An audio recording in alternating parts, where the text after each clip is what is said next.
Oi, pessoal, bom dia, tudo bem? Como que vocês estão? Para quem não me conhece, eu sou Isabelle Miranda, eu faço parte, componho o time da Mento, que é uma empresa de gestão de projetos e tecnologias. Então vamos lá. Pessoal, hoje a gente vai falar de um dos frameworks, de uma das ferramentas mais famosas quando a gente fala de gestão de projetos dentro dessa área de tecnologia. Mas, ó, vou ser bem honesta para vocês que é uma ferramenta que hoje não está mais nichada nessa área ali de programadores. Já está expandindo para vários tipos de empresa, para vários tipos de negócio. Hoje está gerindo projetos de pesquisa científica, projetos que têm processos internos que não necessariamente envolvam programação. Então, já se disseminou e popularizou bastante. E hoje, nesse bate-papo, a gente vai conversar sobre o que compõe toda a estrutura dessa metodologia. Preparados? A gente também vai conversar um pouquinho sobre a história. De onde surgiu? Bora lá? Ó, esse termo Scrum, ele foi usado pela primeira vez em um artigo de economia que comparava o desenvolvimento de produtos ali é, na época lá naquela época toyotista, onde a gente estava começando a trabalhar com esses processos. Então, ele foi usado esse termo pela primeira vez lá em 1986. Por quê? Né? De onde vem essa palavra Scrum, que foi o que aqueles pesquisadores usaram para fazer a comparação ali de produtos? Vem de um termo de um jogo de futebol americano que se chama Rugby. Alguém que já ouviu falar? Ó, como que funciona? Qual que é a ideia que está por trás desse termo que aqueles cientistas usaram?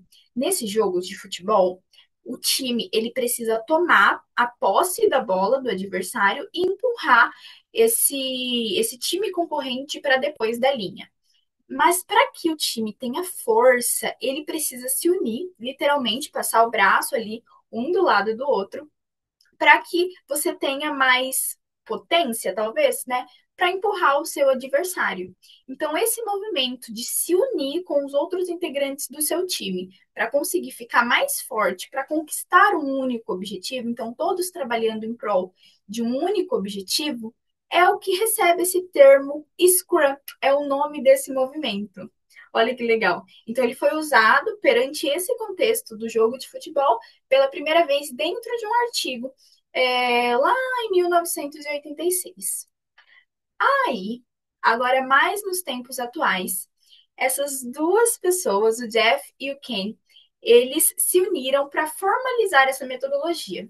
A história conta que, assim, na verdade, o Jeff sozinho leu esse artigo, ele achou interessante, começou a fazer perante essa, essas duas informações, ele começou a criar alguns processos e testar em projetos reais, menores, onde envolvia ali mais ele, né?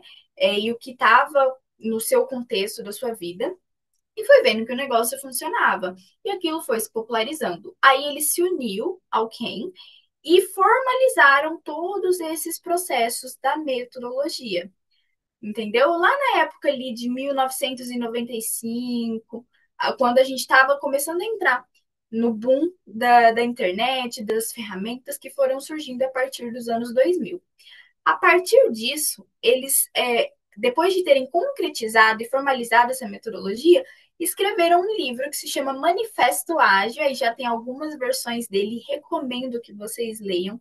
É um link, perdão, é um livro super curtinho, que vai ter vários detalhes de todas essas metodologias que envolvem essa cultura do ágil.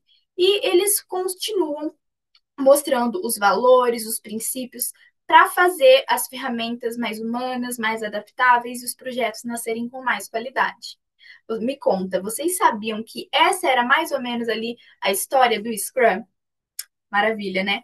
Mas agora vamos falar do que realmente importa. Como funciona essa metodologia? O que compõe? Será que tem alguma outra metodologia que também está inserida nela? Bom, sim.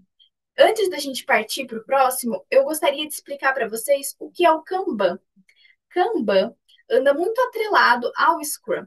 O Kanban é uma estrutura também de gestão baseada em quadros. E essas duas metodologias, elas estão relacionadas entre si. Então, bora lá. Para o Scrum existir, como a gente está falando de pessoas, né? Não existe processos para a construção de alguma coisa que não envolvam pessoas, né?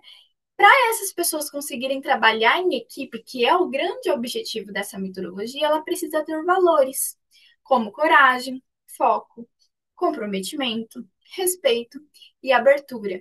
Coragem para falar o que você pensa na hora de pensar em alguma ferramenta, alguma ação que vai tomar ali dentro da sua semana para executar aquele projeto. Foco para conseguir se comprometer a entregar, né? Comprometimento, porque uma vez que você fala que vai fazer, é importante você fazer, porque às vezes o seu colega precisa da sua ação para ele poder fazer a dele. Respeito, porque a gente precisa dialogar, e abertura, tanto para ouvir quanto para falar. A gente precisa trabalhar em equipe para ficar mais forte. Então, para isso funcionar, a gente precisa ter esses valores, tá? Mas vamos imaginar que essa metodologia, ela é uma casinha e essa casa, ela tem pilares para não cair.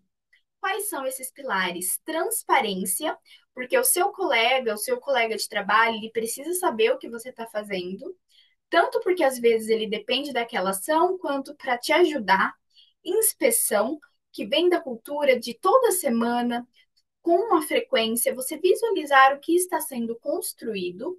E uma vez que você visualiza o que está sendo construído, caso aconteça qualquer coisa que foge do controle que você queira alterar, você tem a abertura para se adaptar. O ágil vem disso, você mudar antes que a situação fique mais difícil, mais complexa. A gente, ali no processo de inspecionar, verifica que aquilo não faz mais sentido e a gente pode se adaptar. Então, os pilares que vão manter essa metodologia funcionando é transparência, inspeção e adaptação. Eu comentei com vocês lá no começo que o Scrum é um framework, né? Então, é esse o mapa da metodologia que envolve cerimônias, pessoas, entregas. A gente vai falar de cada uma delas. Mas a primeira vai ser sobre as pessoas que estão envolvidas nesse projeto. Qual é o papel de cada uma delas? Bora lá? A gente tem o Product Owner, que é quem traz a dor, é a pessoa que vai atuar ali com todos os envolvidos, os stakeholders do projeto. Ele define quais as funcionalidades que ele quer para aquele problema, para aquela ferramenta que vai ajudar os seus processos. Então, é a pessoa que vai atuar como o representante de interesses, ok? O Scrum Master, ele é o integrante do time, né? Aqui a gente não tem líderes, tá? Mas a gente tem os seus papéis, que são as pessoas responsáveis. O Scrum Master, ele é parte integral do time desenvolvedor, porém ele tem um papel a mais, que é manter essa cultura do ágil funcionando. É a pessoa que vai garantir que as cerimônias, que são os encontros, onde a gente vai definir se terá o que vai ser feito naquela semana, é a pessoa que vai instigar, que vai questionar cada um dos integrantes, vai explorar para que eles tenham abertura de se comunicar, vai apaziguar se necessário. Então, é a pessoa que vai atuar ali com aquele papel de comunicação para garantir que a metodologia seja aplicada corretamente. Esse é o papel do Scrum Master, garantir que aqueles valores que a gente discutiu lá no começo estejam funcionando dentro do processo da metodologia, ok? E temos também o time desenvolvedor, que é de fato quem vai construir aquela ferramenta que o Product Owner está pedindo.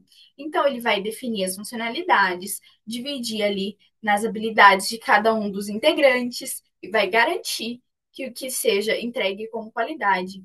Uma característica do time desenvolvedor dentro dessa metodologia é que são pessoas autônomas, responsáveis, com alto senso de responsabilidade, tá bom? Então, esses são os papéis dos integrantes que fazem parte aí dessa metodologia. Até aqui, tudo bem? Acho que sim, né? Então vamos continuar. Agora, vamos falar das cerimônias. Se a gente tem papéis que são responsabilidades, né, individuais das pessoas, e essas pessoas estão trabalhando em equipe, deve existir contextos para elas poderem conversar, né? Exatamente. E isso se chama cerimônia. Dentro dessa metodologia do Scrum, a gente tem 5 cerimônias principais, sendo elas a Sprint Planning, que é onde a gente. Vou começar, na verdade, vou retomar aqui para explicar para vocês o que é sprint antes de falar da planning. Sprint, pessoal, é o ciclo, é o período que você tem para realizar alguma ação dentro de toda a estrutura daquele projeto. Uma sprint pode durar de 1 a 4 semanas, ok? Que é o período que você tem para construir uma funcionalidade, por exemplo. Compreendendo isso, eu consigo falar para vocês o que é a Sprint Planning. É o momento da sua semana que você vai planejar o que vai ser executado. Então, o time todo junto vai pensar: essa semana vamos fazer isso, o responsável por cada uma das funções são essas pessoas, e é o momento que vocês vão discutir qual que vai ser o caminho percorrido naquela semana. Temos a daily, o próprio nome já diz, é o momento do dia que os integrantes do time vai conversar sobre o que está sendo executado naquele dia. E existem até algumas perguntas que são necessárias de serem feitas num processo como esse, que é: o que você fez ontem? Se você está tendo algum tipo de dificuldade, né? Se você precisa de alguma ajuda, e o que você vai fazer hoje? Então, é para a pessoa conseguir conversar.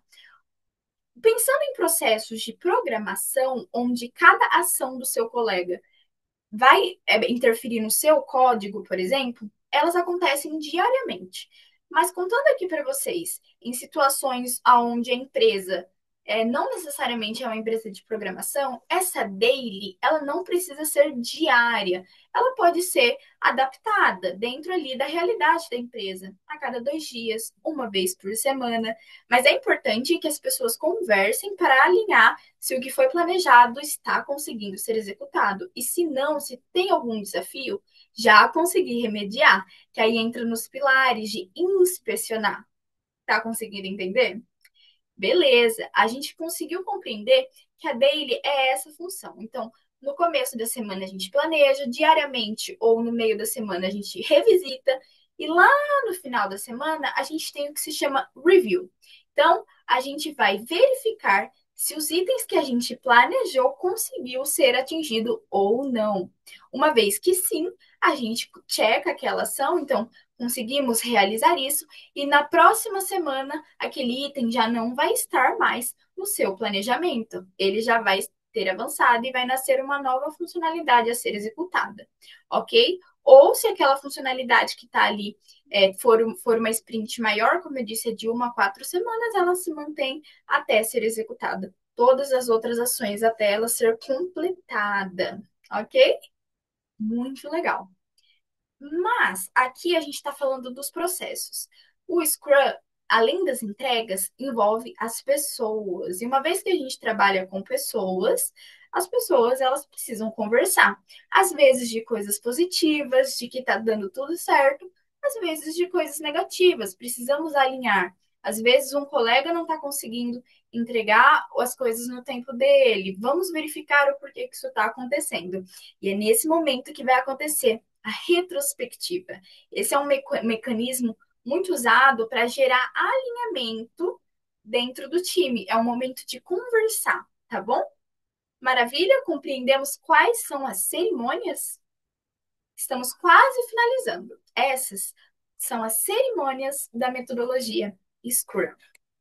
Por fim, pessoal, a gente tem os entregáveis, né? Lembra que eu comentei que o Kanban é um processo de gerenciamento de projetos baseado em quadros? É basicamente essa etapa aqui do Scrum. O Scrum, ele tem o que chamamos de artefatos. Esses artefatos são 3 principais, que estão literalmente ligados ali à estrutura do Kanban, que é backlog. Backlog é um termo que vem dessa área de programadores, mas seria a lista de afazeres. São os itens que precisam ser priorizados a serem executados. A gente possui essa lista, é um bloco. Aí, sprint backlog, então sprint é o período para realizar, lembra que eu comentei? Teremos o sprint backlog, que é dessa lista de afazeres, o que iremos fazer nessa sprint. Definimos isso? No final da semana, a gente vai revisitar e teremos o incremento, que seria o feito. Então, a fazer, fazendo e feito. É assim que se estrutura o artefato, é o processo de entregas dos itens que a gente se comprometeu. São os entregáveis. Artefato é igual a entregável. Combinado? Bom, como realizar um acompanhamento que vai envolver toda a equipe? Então, na prática, como que a gente aplica essa metodologia? Existem muitas ferramentas, tá? Muitas ferramentas que auxiliam nesse processo. Uma das mais famosas, exatamente por criar quadros, é o Trello. Então, fica a recomendação. Aqui é basicamente a estrutura do Kanban, tá? Esse backlog não necessariamente, mas é para dar um exemplo relacionado ao Scrum, tá? É onde a gente vai montar essa lista de afazeres, o que a gente vai se comprometer a fazer naquela semana e assim em diante, o que vai estar sendo feito. Até aqui, super fácil, né? A prática é o que leva à perfeição. Então, recomendo que você pegue essa ideia e aplique dentro do seu negócio, da sua empresa. Aqui fica um exemplo prático, tá? De pessoas reais que a gente já viu e vê usando o Scrum dentro de projetos que não necessariamente envolve só o software.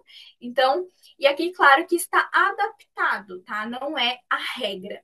Mas eu acho legal mostrar para ser um exemplo claro para vocês da prática dessa ferramenta aplicada.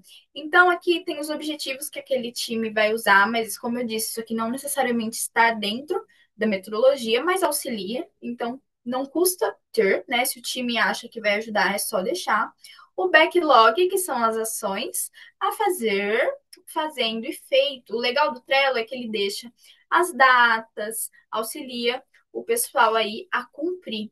E aí, o papel do Scrum Master é, conforme isso aqui estiver aparecendo ali numa discussão, ele vai estar perguntando. Mas lembra que eu comentei que o time ele é autônomo? Então, cada pessoa, não sei se aparece aqui, ó, IM, DD, MS, é responsável por algum card, que é o card que ele se comprometeu a entregar naquela sprint. Acho que deu para ficar mais claro agora para vocês, né? Se tiver alguma dúvida, deixa aqui embaixo que depois eu vou responder cada um de vocês. Agradeço muito a presença de todos aqui. Qualquer dúvida que surgir, como eu disse, é só deixar aqui embaixo que eu vou responder. E se conecte com a gente no LinkedIn para qualquer outra dúvida que possa surgir. Estamos aqui para auxiliá-los. Foi um prazer. Tchau, tchau.